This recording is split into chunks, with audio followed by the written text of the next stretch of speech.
무엇보다 가장 중요한 것은 복음입니다. 우리를 구원할 유일한 메시지는 복음인 것이죠. 우리는 복음을 수없이 많이 듣습니다만 그럼에도 불구하고 정작 복음의 중요성을 모르고 신앙생활을 할 때가 얼마나 많이 있는지 모릅니다. 그리고 많은 사람들은 복음을 전혀 모른 채 이렇게 살아가는 안타까운 사람들도 많이 있음을 볼 수가 있습니다. 복음은 무엇보다 가장 중요하고 복음이 없이는 궁극적으로 우리가 영원한 생명을 얻을 수가 없습니다.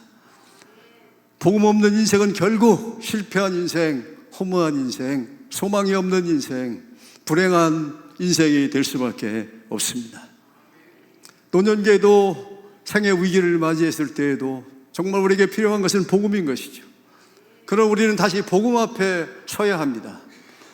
김홍성 목사님이 쓴 책 다시 복음 앞에 서라라고 하는 책이 있는데 그 책에 보면 이런 유머가 있습니다. 우리나라 사람은 죽음을 터부시하기 때문에 무덤을 멀리 둡니다. 그러나 서양과 미국은 다른 것이죠. 그래서 교회 뜰에 무덤들이 많이 있습니다. 미국의 어느 교회에 뜰에 무덤이 하나 있는데 거기에 묘비가 하나 세워졌는데 묘비에 세 줄의 글이 새겨져 있다고 그럽니다. 첫째 줄은 나도 전에는 당신처럼 그 자리에 서서 묘비를 읽었소. 사람들이 피식 웃는다는 것이죠. 두 번째 줄은 나도 전에는 당신처럼 그 자리에 서서 피식 웃었소. 세 번째 줄에 사람들이 긴장을 한다는 것이죠. 이제 당신도 나처럼 죽을 것이므로 빨리 준비하시오. 그렇게 새겨져 있다고 그럽니다. 죽음은 하나님이 정하신 이치입니다. 현대의학의 발전으로 말미암아 수명이 많이 연장이 되었습니다. 어느 한의사 얘기를 들어보니까 앞으로 한 몇 년만 지나면 사람이 150세까지 사는 시대가 온다는 거예요. 아무리 의술이 발전을 해서 수명이 연장된다 할지라도 우리가 죽음을 이길 수는 없습니다. 죽음은 전능하신 하나님께서 인간의 죄에 대한 심판이기 때문에 그렇습니다. 세상의 가장 명확한 진리는 사람은 죽는다는 것이고 또 하나의 진리는 죽은 후에 다른 세계가 있다는 것이죠. 죽음이 끝이 아니라는 것이죠. 그래서 사람들은 죽음을 생각하며 두려워합니다. 죽음 자체에 대한 두려움도 있습니다만 그러나 더 큰 두려움은 내가 죽은 후에 어떻게 될 것인가, 내가 천국에 갈 것인가 지옥에 갈 것인가 아니면 이것으로 끝나는 것인가 이런저런 생각들을 합니다. 그래서 사람들은 죽음에 대해서 두려움을 느끼고 두려움을 느끼는 만큼 생에 대한 애착이 있는 것이죠. 그리고 사람들은 죽음을 두려워하며 희망의 근거를 찾습니다. 죽음 앞에 어디 희망이 없나 희망을 찾습니다. 죽음 앞에 희망이 무엇입니까? 그것은 바로 복음인 것입니다. 복음은 죽음에 대한 죽음을 정복한 이야기가 바로 복음인 것이죠. 그래서 멸망당할 인생, 지옥 갈 인생이 천국 간다는 이야기가 바로 복음인 것입니다. 복음의 능력은 사람의 상상을 초월합니다. 예수님은 지옥의 권세조차 정할 수 없는 능력이 복음의 능력이라고 그렇게 말씀을 하셨습니다. 복음의 능력은 죽음을 정복한 능력이요, 인생의 절망을 이기는 능력이요, 지옥의 권세를 이기는 능력이요, 마귀를 이기는 능력인 것이죠. 그러나 무엇보다도 우리를 구원하시는 능력인 것입니다. 무한한 능력, 놀라운 능력입니다. 복음의 능력이 무한한 이유는 하나님의 능력이 무한하기 때문에 그렇습니다. 여기서 하나님의 능력, 복음의 능력을 말할 때 그 능력을 히라보로 두나미스라고 이렇게 말을 하는데 다이너마이트 어원이 같습니다. 다이너마이트는 이제 바위를 깨뜨리고 벽을 뚫고 산을 허물어서 고속도로를 내는 것이죠. 마찬가지로 복음도 죄악의 벽을 허물고 죄악의 바위를 깨뜨려서 천국 가는 고속도로를 내는 능력이 있는 것이 바로 복음인 것입니다. 복음은 사람을 살리고 변화시키고 새롭게 하는 능력입니다. 복음이 제대로 전파되면 수많은 영혼들이 되고 내 심령이 변화, 가정이 변화, 나라와 민족이 변화가 되는 것입니다. 오직 복음을 쓴 J.D. 클리어 목사님은 복음의 중요성을 이렇게 이야기합니다. 복음은 우리가 계획한 모든 프로그램보다 더 중요하고, 복음은 우리의 개인적 취향보다 더 중요하고, 복음은 우리가 우선시하는 그 무엇보다 중요한 것이 복음이라고 그렇게 말을 했습니다. 복음은 정치보다 중요하고 재산보다 중요하고 건강보다 중요하고 물질보다 중요하고 지위보다 더 중요한 것이 복음인 것이죠. 복음을 우선순위에 두지 않으면 우리 자신이 변화될 수가 없고 세상을 변화시킬 수가 없습니다. 복음이 무엇보다 중요하지 않다 그렇게 생각하는 것은 복음이 아닙니다. 우리가 전해야 할 가장 위대한 소식, 놀라운 소식, 기쁜 소식이 바로 복음이고 가장 위대한 지식이 복음입니다. 바울은 말하기를 바울은 예수 그리스도께서 우리를 죄로부터 구원하기 위해서 이 땅에 오시었고 그분이 나의 죄를 대신 짊어 십자가에 달리사 보배는 피를 흘리셔서 나의 죄를 씻어주시고 부활하심으로 우리가 구원을 받는다는 것을 아는 지식은 가장 위대한 지식이라고 그랬습니다. 그러므로 여러분이 가마끈이 짧다고 열등감을 느끼지 마시고 못 배웠다고 열등감을 느끼지 마시기 바랍니다. 여러분은 가장 위대한 지식을 가지고 있는 사람들이기 때문에 그렇습니다. 성경은 우리 모든 인간은 다 죄인이다. 죄의삭신 영원한 멸망이다. 그래서 예수 그리스도께서 이렇게 멸망당할 인생들을 구원하기 위해 구원자로 이 땅에 오시어서 우리가 죄값으로 죽어야 되는데 우리의 죄값을 대신 짊어 십자가에 달리사 보배는 피를 흘리시고 부활하심으로 그를 믿으면 구원받고 영원한 생명을 얻는다. 그리고 전에는 하나님과 원수 관계이었는데 이제는 화평, 평화의 관계가 되었다. 이게 바로 로마서가 제시하는 구원의 길입니다. 로마서 로드라고 그렇게 말을 합니다. 조금은 어떤 스펄전 목사님은 복음에 대해서 네 단어로 줄일 수가 있다. Jesus died for me라고 그랬습니다. 예수께서 나를 위해 죽으셨다. 예수께서 우리가 죄로 죽어야 할 죽음을 대신 죽으심으로 우리가 영생을 얻게 된 것입니다. 이것을 일컬어 대속의 은혜, 대리 속죄의 은혜라고 그렇게 말을 합니다. 우리가 죽어야 할 죽음을 대신 죽어주셨다는 것이죠. 그래서 복음의 힘은 나 대신 예수님이 하셨다는 것입니다. 복음의 힘은 나 대신 예수님이 하시었다. 이게 바로 복음의 힘인 것입니다. 이것이 타종교와 기독교를 구별하는 중심축입니다. 세상의 모든 인간은 한마디로 하라, 이렇게 하라, 저렇게 하라, 이런 생각을 하라, 저런 생각을 하라, 그렇게 하라, 그렇게 말을 합니다. 그래서 하라고 하는 일을 잘하면 신의 복을 받는다는 것이죠. 그러나 기독교의 복은 하라가 아닌 것이죠. 그분이 다 이루었다는 거예요. 예수님이 십자가상에서 다 이루었다 그렇게 말씀을 하시었습니다. 예수님이 다 이루셨습니다. 다 이루셨기 때문에 우리는 그것을 믿고 받아들이면 되는 것입니다. 틴켈러 목사님은 다른 종교들은 우리가 복종했으니 선을 행했으니 저를 받아주십시오, 구원해 주십시오 그렇게 가르치지만 복음은 저를 구원해 주셨으니 제가 주의 영광을 위해 살겠습니다, 복음을 위해 살겠습니다, 주님 말씀대로 살겠습니다, 주님이 구원해 주셨으니 라는 것이죠. 우리가 선행을 하는 것은 구원을 받기 위한 조건이 아닌 것이죠. 우리가 말씀에 순종하는 것도 구원을 받기 위한 조건은 아닙니다. 우리의 선행을 우리의 노력으로 우리는 구원의 높은 산을 결코 오를 수가 없습니다. 세계에서 제일 높은 산은 에베레스트 산인데 이 에베레스트 산은 아무나 오르는 산이 아닌 것이죠. 준비 안 된 비전문가들은 오를 수가 없습니다. 전문가들도 오르다 숨진 사람들이 얼마나 많이 있는지 모릅니다. 340명 이상의 사람들이 죽었다는 것이죠. 그리고 아직까지도 200여 구 이상의 시신을 수습하지 못했다는 것입니다. 극심한 산소 부족과 강풍으로 말미암아 조금만 작은 실수에도 사람이 죽는다는 것입니다. 에베레스트산이 얼마나 10km가 안 됩니다. 8,848m인데 설악산이 1,708m라고 그러니까 설악산은 5배가 더 높은 산입니다. 얼마나 높은지 설악산은 5배가 더 높은 산입니다. 그런데 이 구원의 산은 에베레스트 산과 비교가 안 되는 것이죠. 에베레스트 산은 10km도 안 됩니다만 그러나 구원의 산은 10만 킬로, 100만 킬로, 1000만 킬로가 넘습니다. 우리가 도저히 오를 수 없는 산입니다. 그렇기 때문에 사람은 구원의 산에 오를 수 있는 구원의 길이 전혀 없는데 그래서 인자가 끝이 없으신 하나님께서 우리를 구원의 독생자 예수 그리스도를 보내주시어서 십자가의 대속의 은혜로 말미암아 우리가 구원의 높은 산에 오르게 되는 줄로 믿습니다. 대속의 은혜로 높은 산에 오르게 될 것입니다. 여러분이 뭔가 착한 일을 하고 선한 일을 했기 때문에 천국 간다는 것은 불가능한 일입니다. 우리가 노력해서 구원받는다는 것은 불가능한 일입니다.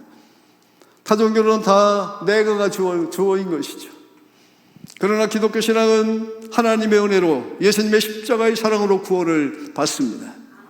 그래서 우리는 겸손해야 된다. 어거스틴은 말하기를 신앙은 첫째도 겸손, 둘째도 셋째도 넷째도 겸손이다. 그렇게 말을 했습니다. 복음에는 생명이 있습니다. 목사가 된 김성하 스님이라는 분이 계셨습니다. 이분은 3대째 불교를 믿는 철저한 독실한 불교 신자였습니다. 어렸을 때 절에서 자랐습니다. 이분이 경북대 수학과를 나오고 수학 선생님을 좀 하기도 했습니다.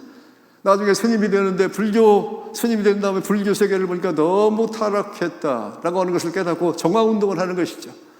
정화운동을 하는데 가장 좋은 방법은 교육을 시키는 것이다. 그래서 학교를 세우다가 불교계통의 학교를 세우다가 그냥 뭐 잘못되어서 교도소에 갇히게 되었습니다. 처음에는 교도소에 갇혀서 불경을 이겨 마음을 달랬습니다. 억울하고 속상한 일이 있었습니다. 불경을 이어가면서 마음을 달랬습니다. 수양을 했습니다. 그런데 어느 날 교도관이 불경을 갖다 달라고 하는데 불경을 갖다 주지 아니하고 성경을 갖다 주었습니다. 왜 내가 불경을 갖다 왜 성경을 가져왔느냐? 그랬더니 교도관이 하는 말이 성경이나 불경이나 비슷하니까 한번 읽어보라고. 그래가지고 성경을 읽게 되었는데 재미가 있더라는 거예요. 그래서 성경을 쭉 읽다가 그의 눈길이 멈춘 것이 있는데 누가복음 7장이었습니다. 나인성 과부의 이야기인 것이죠. 나인성 과부의 홀로 사는 과부가 그냥 독자가 있었는데 독자가 죽은 거예요. 하늘이 보고 땅에 꺼지는 절망과 충격 가운데 큰 슬픔 가운데 있는 여인이 장례를 치르게 되는데 사람들이 관을 메고 이제 성 밖으로 나가는데 예수님 일행을 만나게 되었습니다. 예수님이 슬피 오는 여인에게 울지 마라. 그러고 말씀하시고 관에 손을 대시고 청년아 내가 네게 말하니 일어나라. 그러니까 죽었던 청년이 살아나서 앉아서 말을 하고 살아나게 된 것이죠. 스님이 여기에 딱 멈춘 거예요. 왜냐하면 불교에 나오는 이야기는 너무 비슷하지만 결과가 너무 달랐습니다. 불경에 보면 인도 쿠시라성 히타림 숲속에서 석가모니와 제자들이 함께 길을 걷다가 한 여인을 만나게 되었습니다. 그런데 이 여인도 그냥 독자를 잃은 거예요. 너무 큰 슬픔에 빠져있는 여인이었습니다. 석가모니를 만나자마자 좀 아들을 살려달라고 간청을 하는 것이죠. 그러자 석가모니가 이 여인에게 그런 말을 합니다. 지금까지 한 번도 죽음을 경험하지 못한 가정에 가서 쌀을 한 점 얻어다가 죽을 써서 이 아이에게 먹으면 이 아이가 살아나게 될 것이다. 그래서 큰 기대를 가지고 마을로 막 달려갑니다. 그래서 집집마다 죽음을 경험하지 못한 집이 어디 있나 이제 찾는 것이죠. 집집마다 다 방문하니까 어느 집은 정주 할아버지가 돌아가시었다, 할머니가 돌아가시었다, 아버지가 돌아가시었다, 심지어 손자가 죽었다, 아들이 죽었다. 하루 종일 달아졌습니다. 죽음을 경험하지 못한 집이 한 집도 없었습니다. 그래서 허탈한 심정을 가지고 석가모니에게 돌아온 석가모니가 좀 죽음을 경험하지 못한 집이 있더냐? 한 집도 없었습니다. 그래서 석가모니가 이렇게 이야기를 합니다. 생자 필멸일세. 살아있는 반드시 죽게 되어 있네. 이게 인간의 숙명일세. 이런 이야기가 불경에 나옵니다. 김성하 스님은 불경에 나오는 이야기와 성경에 나오는 이야기가 정말 내용은 비슷하지만 큰 차이가 있다는 것을 발견하고, 예수님은 죽은 청년을 살리셨는데 석가모니는 그저 살아있는 자를 모두 죽는다라고 하는 숙면적인 말씀만 하셨습니다. 이 말씀을 보고 이 김성하 목사님이 불교와 기독교의 분명한 차이점을 발견하고 개종을 하게 되었다는 것입니다. 불교는 교훈이 좋으나 영원한 생명이 없지만 기독교는 영원한 생명이, 복음에는 영원한 생명이 있는 것이죠.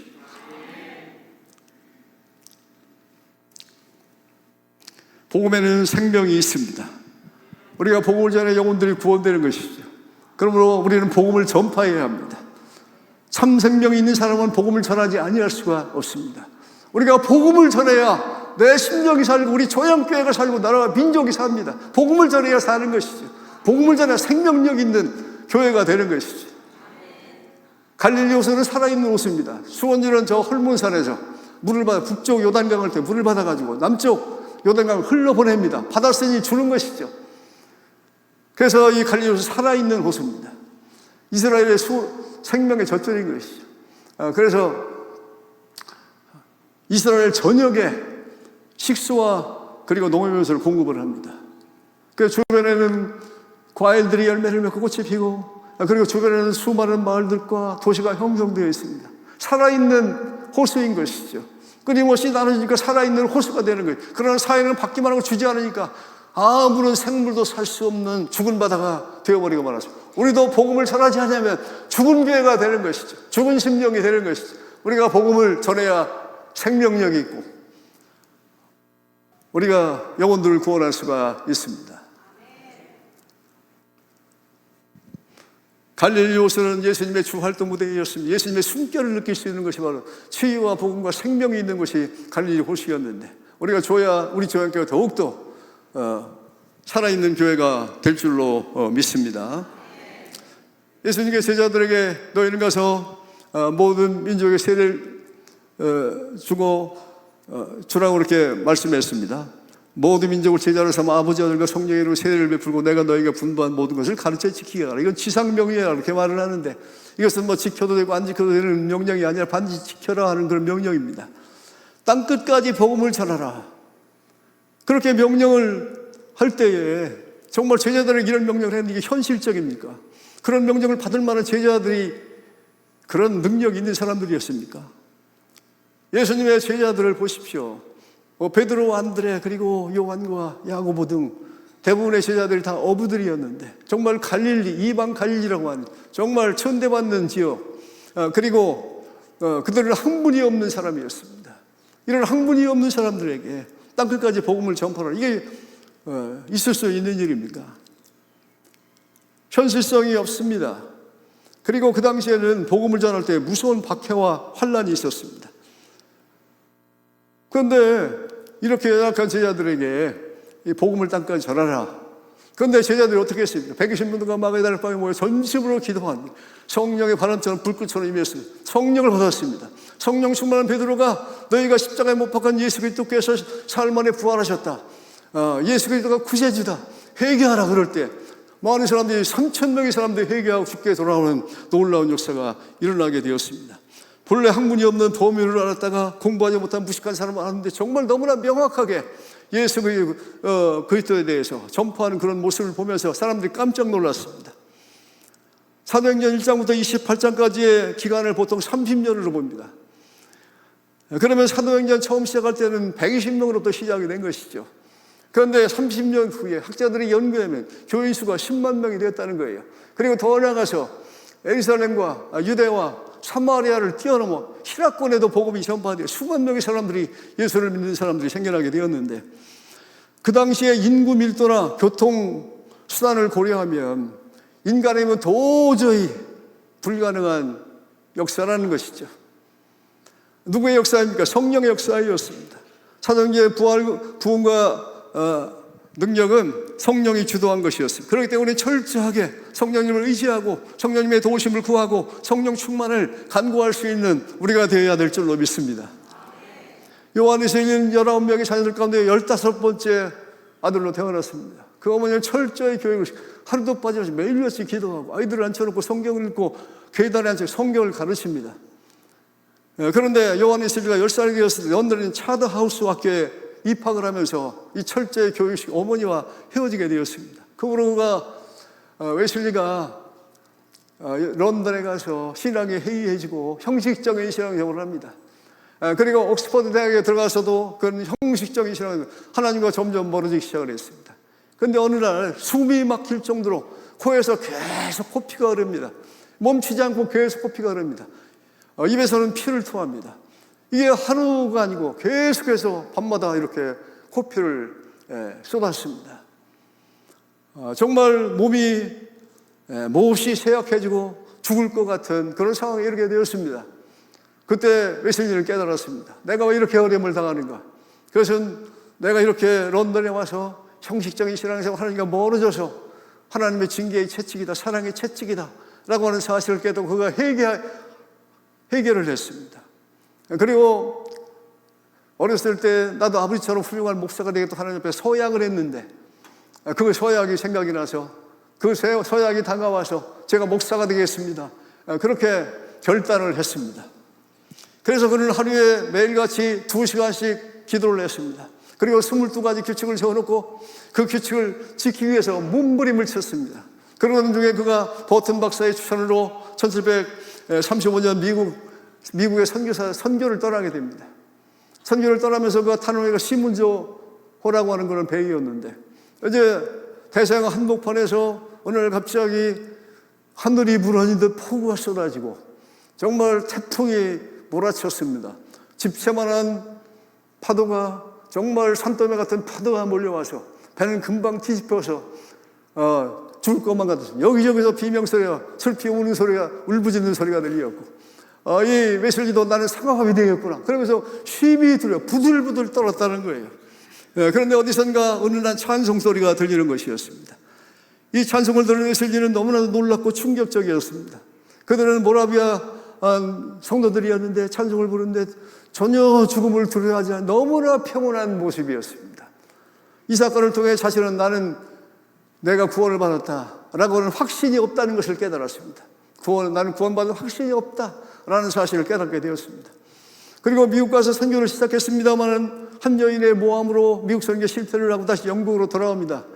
그러다가 1738 5월 24일 올드스게이트 거리를 걷게 되었는데 어느 작은 집회에 참석을 했는데 어느 분이 루터의 로마 서문을 읽을 때 믿음으로 구원받는다, 믿음으로 구원받는 확신이 생기고 가슴이 뜨거워졌습니다. 그리고 그해 12월 30일 밤부터 그 다음날 새벽까지 페트라인 철야지 기도에 참석을 합니다. 그래서 모여서 60여 명이 모여서 하나님 앞에 간절히 찬송하고 기도하고 성령 충만히 개업소서, 성령의 역사하옵소서 간절히 기도할 때 새벽 3시에 성령의 불이 임했습니다. 그럴 때 거기에 있던 사람이 너무 기뻐서 막 소리를 지르고 너무 뜨거워서 떼굴떼굴 굴렀습니다. 웨슬리는 말하기를 그때의 사건을 자신의 마가이 다락방의 성령 임재 사건이라고 이렇게 말을 합니다. 옥스퍼드 대학생들에게 확실한 믿음으로 완전한 구원을 받습니다. 확실한 믿음으로 완전한 구원을 받습니다라고 외치게 되었을 때 옥스퍼드 대학생들이 성령의 불을 받고 떼굴떼굴 굴렀습니다. 뉴게이트 감옥에 가서 거저주시는 하나님의 은혜라고 하는 제목으로 하나님 말씀을 선포하게 될 때에 그냥 죄수들이 떼굴떼굴 굴렀습니다. 그리고 신랄하게 교회의 타락을, 목회자들의 부패를 신랄하게 공격을 하니까 아무도 강단에 세우는 사람이 없었습니다. 강단에 세우지 말 것을 명했습니다. 그래서 그는 할 수 없이 광산에 가서 예수를 믿음으로, 확실한 믿음으로 구원을 받는다라고 했을 때 사람들이 떼굴떼굴 굴렀습니다. 어부들도 떼굴떼굴 구르고, 처음에 모였을 때 한 200명 정도 모이다가 5번째 모일 때는 10,000명 이상 모이고, 6번째 모일 때는 18,000명이고 20,000명 이상 모인 집회들도 많이 있었습니다.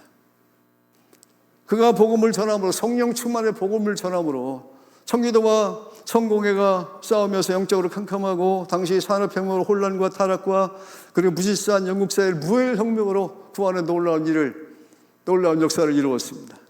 이 웨슬리의 신앙정신과 신학에서 감리교, 성결교, 순복음교회가 탄생하게 된 것이죠.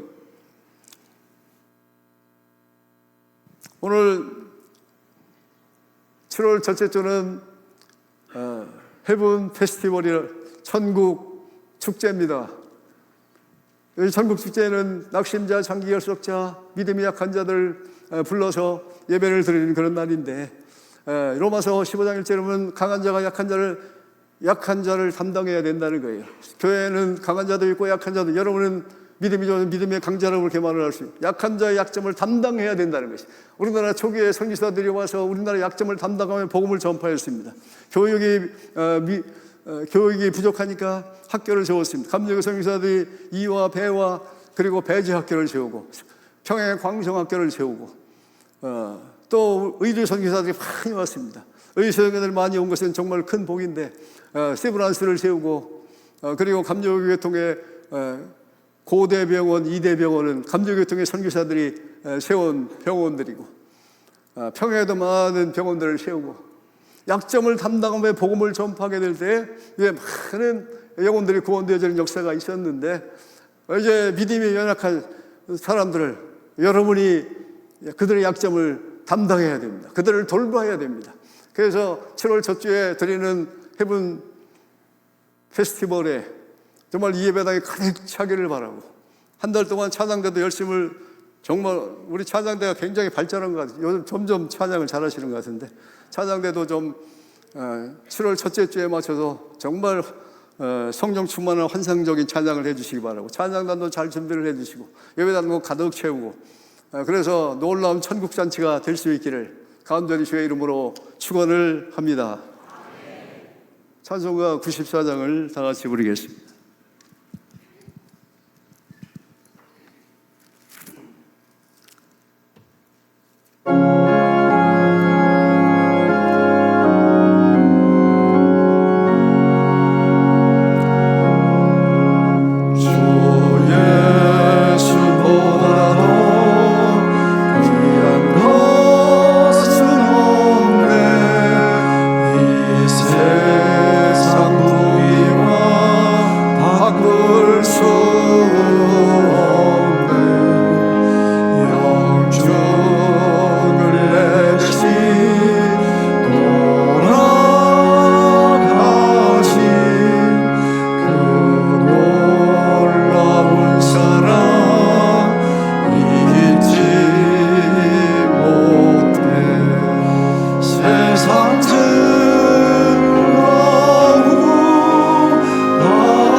통성으로 기도할 때 우리가 복음의 중요성을 알고, 우리가 형식적이고 습관적인 신앙생활을 하는 것은 복음의 능력을 깨닫지 못하고 그 구원의 은총에 감격하지 못하기 때문인데, 우리 복음의 능력을 깨닫고 그리고 이 복음을 담대하게 전파할 수 있는 우리가 되기를 위해서, 그리고 헤븐 페스티벌을 위해서 우리 함께 뜨겁게 기도하시겠습니다. 주여 한번 해주시고 통성으로 기도하겠습니다.